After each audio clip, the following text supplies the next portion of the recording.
இன்றைக்கி நம்ம க்யூட்டான சார்ம் தான் நம்ம வந்துட்டு ரெடி பண்ண போகிறோம். அதுக்கு வந்து இந்த மாதிரி குட்டி குட்டி நம்ம இமேஜஸ் எல்லாமே பிரிண்ட் அவுட் எடுத்துகிட்டு அதை லேமினேட் பண்ணி எடுத்திருக்கேன். எங்கே லேமினேட் பண்ணிங்க, எங்கே பிரிண்ட் அவுட் எடுத்தீங்கலாம் கேட்காதீங்க. இது வந்துட்டு எல்லாமே நாங்கள் மிஷின் வச்சுருக்கறனால ஸோ எல்லாமே அதே மாதிரி ரெடி பண்ணி எடுத்துட்டோம். இந்த மாதிரி லேமினேட் பண்ணி எடுத்துக்கிட்டோம். ஸோ குட்டி குட்டி திங்ஸ் எல்லாத்தையுமே லேமினேட் பண்ணி எடுத்தாச்சு. ஹலோ கிட்டி, யூனிகார்ன், உங்களுக்கு பிடிச்ச இமேஜஸ் எல்லாமே நான் வந்துட்டு ரெடி பண்ணி எடுத்துட்டோம். இதில் நம்ம நேம் கூட இதில் ஆட் பண்ணிக்கலாம். ஸோ நேம் ஆட் பண்ணியிருக்கேன் பாருங்கள். ஃபோட்டோஸ் கூட நீங்கள் வந்துட்டு ஆட் பண்ணிக்கலாம். இதில் வந்துட்டு ரெசின் தான் மிக்ஸ் பண்ணி நான் வந்துட்டு ஆட் பண்ண போகிறேன். ஸோ இந்த மோல்டு எடுத்துகிட்டு கொஞ்சமாக ஃபஸ்ட்டு ரெசின் ஆட் பண்ணிக்கிறேன். ரெசினை ஸ்ப்ரெட் பண்ணி விட்டுட்டு அதுக்கு மேலே தான் நம்ம வந்துட்டு இமேஜை வந்துட்டு வைக்கணும். ஸோ 2 சைடும் நான் இது வந்துட்டு இமேஜ் எடுத்திருக்கேன். நீங்கள் 1 சைட் கூட இமேஜ் எடுத்து நீங்கள் வந்துட்டு இதை வந்துட்டு ஃபிக்ஸ் பண்ணிக்கிறலாம். ஸோ இந்த மாதிரி நான் வந்துட்டு வச்சுட்டு இதுக்கு மேலேயும் கொஞ்சம் ரெசின் ஊற்றிட்டு நான் அதை அப்படியே ஸ்ப்ரெட் பண்ணி விட்டுக்கிறேன். நம்ம எப்போவுமே வந்துட்டு 24 ஹவர்ஸ் வந்துட்டு க்யூர் பண்ண விடுவோம். இதை 6 ஹவர்ஸ் மட்டும் க்யூர் பண்ணி நம்ம வந்துட்டு எடுக்கணும். இதே மாதிரி நிறைய இமேஜஸில் நான் வந்துட்டு ஊற்றி எடுத்திருந்தேன். ஸோ இந்த மாதிரி நான் வந்துட்டு எடுத்துட்டேன். இது வந்துட்டு பாதி தான் க்யூர் ஆகிருக்கும், கொஞ்சம் வளையிற மாதிரி இருக்கும்.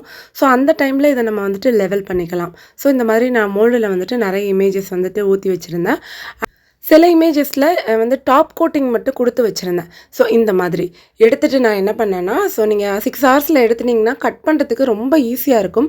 ஸோ இந்த மாதிரி கட் பண்ணி நம்ம லெவல் பண்ணி எடுத்துக்கணும். ஸோ இந்த இமேஜஸ்லாம் எப்படி இருக்குது அப்படின்னு சொல்லிட்டு பாருங்கள்.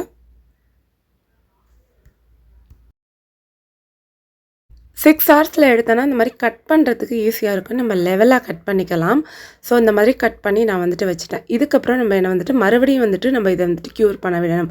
இன்னொரு 6 ஹவர்ஸ் வந்து இதை வந்து க்யூர் பண்ண விடணும். ரொம்ப அமைக்கலாம் பார்த்துறாதீங்க. இது வந்துட்டு ஓரளவு தான் க்யூர் ஆகிருக்கு. இன்னொரு 6 ஹவர்ஸ் க்யூர் பண்ணதுக்கப்புறம் நம்ம இதை எப்படி ரெடி பண்ணுறதுன்னு சொல்லிட்டு பார்க்கலாம். எல்லாமே கிட்ஸுக்கு பிடிச்ச இமேஜாக யூனிகார்ன், ஹலோ கிட்டி அந்த மாதிரி நான் வந்துட்டு எடுத்திருந்தேன். இந்த பாண்டாவுமே ரொம்ப க்யூட்டாக இருந்துச்சு. குட்டி குட்டி ஏன்னா சாம்ஸ் தான் நம்ம வந்துட்டு தொங்க விட போகிறோம். ப்ரேஸ்லெட்டுக்கு தான் நான் வந்துட்டு ரெடி பண்ணிகிட்ருக்கேன். ஸோ இந்த மாதிரி ரெடி ஆயிடுச்சு. ரெடி ஆனதுக்கப்புறமா நான் ட்ரில்லிங் மிஷின் வச்சு நான் இதை வந்துட்டு ஹோல் போட்டுக்கிறேன். நல்லா க்யூர் ஆனதுக்கப்புறம் ஹோல் போடுங்க, இல்லைனா வந்துட்டு உடஞ்சி போயிடும். ஸோ அதனால் நான் வந்துட்டு என்ன பண்ணுறேன், நல்லா க்யூர் ஆனதுக்கப்புறம் இந்த மாதிரி ஹோல் போட்டுட்டு இதில் ரிங் ஃபிக்ஸ் பண்ணி நான் வந்துட்டு ப்ரேஸ்லெட்டில் வந்துட்டு ஆட் பண்ண போகிறேன். இது பார்க்கவே ரொம்ப வந்துட்டு க்யூட்டாக இருந்துச்சு. நீங்களும் ட்ரை பண்ணி பாருங்கள். இதில் ரிங் ஆட் பண்ணிவிட்டு ஆல்ரெடி ஃபெமோ பீட்ஸில் வந்துட்டு ஒரு ப்ரேஸ்லெட் வந்துட்டு மேக் பண்ணி வச்சுருக்கேன். ரொம்ப அழகாக இருந்துச்சு அந்த ப்ரேஸ்லெட்டுமே. ஸோ இதில் ரிங்கை நான் வந்துட்டு ஆட் பண்ணிவிட்டு நான் உங்களுக்கு காமிக்கிறேன். இந்த மாதிரி இமேஜஸ் அண்ட் பிரிண்டிங் இதெல்லாம் எடுக்கணும் அப்படின்னு நீங்கள் நினச்சிங்கன்னா லோகோ, ஸ்டிக்கர்ஸு எல்லாமே நாங்கள் வந்துட்டு ரெடி பண்ணி கொடுக்குறோம். ஸ்க்ரீனில் தெரியல நம்பரில் ஆர்டர் பண்ணிக்கலாம். ரொம்ப அழகாக க்யூட்டாக இருந்துச்சு இந்த ஹலோ கிட்டி. உங்களுக்கும் பிடிச்சிருந்தா லைக், ஷேர், கமெண்ட் பண்ணி சப்ஸ்கிரைப் பண்ணுங்கள். நீங்களும் இதே மாதிரி ரெடி பண்ணி பாருங்கள்.